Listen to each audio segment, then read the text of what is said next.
सभी श्रोतागणों को प्रणाम।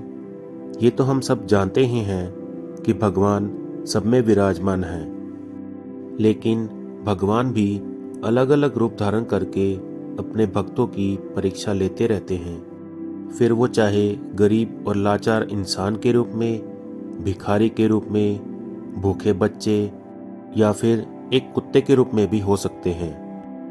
तो आइए भगवान द्वारा अलग अलग रूप धारण कर अपने भक्तों को दर्शन देने की दो छोटी छोटी कहानियां आपको सुनाता हूँ। पंढरपुर की कार्तिक यात्रा का मेला लगा था। अनेकों साधु संत पधारे थे। एकादशी का निर्जल उपवास करके द्वादशी के दिन पारण के लिए सभी उतावले दिख रहे थे। कोई आटा सानता, कोई रोटी बनाता, तो कोई रसोई बनाकर भगवान को भोग लगाता था। इसी बीच एक काला कुत्ता वहां आ पहुंचा। साधुओं की एकादशी का उस पर भी काफी असर दिख रहा था। कदाचित पहले दिन एकादशी व्रत होने के कारण उस कुत्ते को भी कुछ खाने को नहीं मिला, जिस कारण आज द्वादशी के दिन पारण के समय वह भूखा कुत्ता किसी के आटे में मुंह डालता, किसी की पकी हुई रोटी को छूता, तो किसी की परोसी हुई थाली में ही मुंह डालता। प्रत्येक साधु उसे दुत्कारता, मारता और भगाता था। कोई कहता, अरे हमारा अन्न छू गया, अब वह खाने योग्य नहीं रहा। दूसरा महात्मा कहता, अरे यह काला कुत्ता है, धर्मशास्त्रों में पढ़ा है कि इसकी छूत नहीं लगती।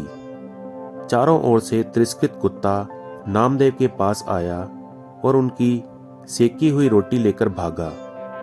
यह देखकर नामदेव पास में रखी हुई घी की कटोरी लेकर उसके पीछे पीछे दौड़े और कहने लगे, अरे भाई, सूखी रोटी मत खाओ, पेट में दर्द होगा।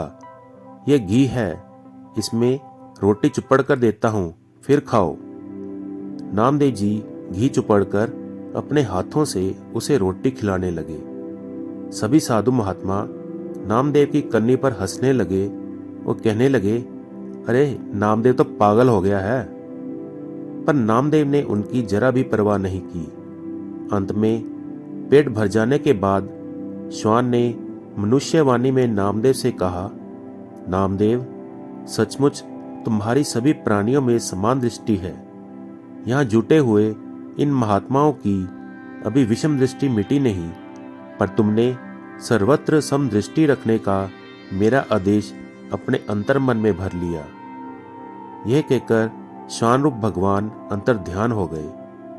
वहां पर उपस्थित सभी साधु महात्मा नामदेव का भाग्य सराहने लगे और भगवान को खिलाने का अवसर पाकर भी उसे खो देने पर पछताने लगे।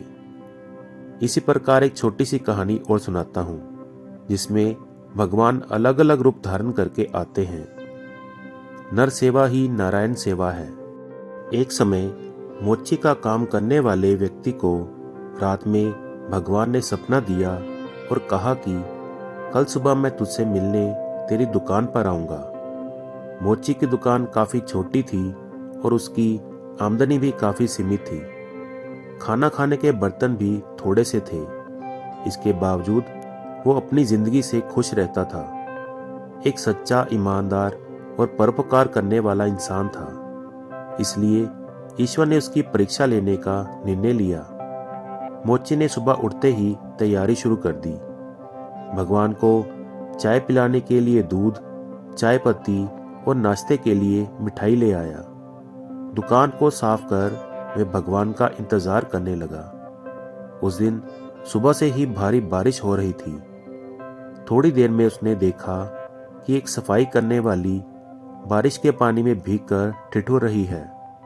मोची को उसके ऊपर बड़ी दया आई और भगवान के लिए लाए गए दूध से उसको चाय बनाकर पिलाई। दिन गुजरने लगा। दोपहर 12 बजे एक महिला बच्चे को लेकर आई और कहा कि मेरा बच्चा भूखा है, इसलिए पीने के लिए दूध चाहिए। मोची ने सारा दूध उस बच्चे को पीने के लिए दे दिया। इस तरह से शाम के 4 बज गए। मोची दिन भर बड़ी बेसब्री से भगवान का इंतजार करता रहा। तभी एक बूढ़ा आदमी जो चलने से लाचार था आया और कहा कि मैं भूखा हूँ और अगर कुछ खाने को मिल जाए तो बड़ी मेहरबानी होगी। मोची ने उसकी बेबसी को समझते हुए मिठाई उसको दे दी। इस तरह से दिन बीत गया और रात हो गई। रात होते ही मोची के सब्र का बांध टूट गया और वे भगवान को उल्हाना देते हुए बोला कि वाह रे भगवान, सुबह से रात कर दी मैंने तेरे इंतजार में, लेकिन तू वादा करने के बाद भी नहीं आया। क्या मैं गरीब ही तुझे बेवकूफ बनाने के लिए मिला था? तभी आकाशवाणी हुई और भगवान ने कहा कि मैं आज तेरे पास एक बार नहीं अपितु 3 बार आया और तीनों बार तेरी सेवाओं से बहुत खुश हुआ और तू मेरी परीक्षा में भी पास हुआ है, क्योंकि तेरे मन में परोपकार और त्याग का भाव सामान्य मानव की सीमाओं से परे है। तो दोस्तों, इन कहानियों से हमको ये शिक्षा मिलती है कि किसी भी मजबूर या ऐसा व्यक्ति जिसको आपकी मदद की ज़रूरत है, उसकी मदद ज़रूर करना चाहिए, क्योंकि शास्त्रों में कहा गया है कि नर सेवा ही नारायण सेवा है और मदद की उम्मीद रखने वाले ज़रूरतमंद और लाचार लोग धरती पर भगवान की तरह होते हैं, जिनकी सेवा करने से सुकून के साथ साथ एक अलग ही संतुष्टि का एहसास होता है। तो दोस्तों, कैसी लगी आपको ये कहानी? प्लीज़ कमेंट करके ज़रूर बताएं और इसी प्रकार की अच्छी अच्छी कहानियाँ सुनने के लिए चैनल को सब्सक्राइब करना ना भूलें। धन्यवाद। जय श्री कृष्ण जी।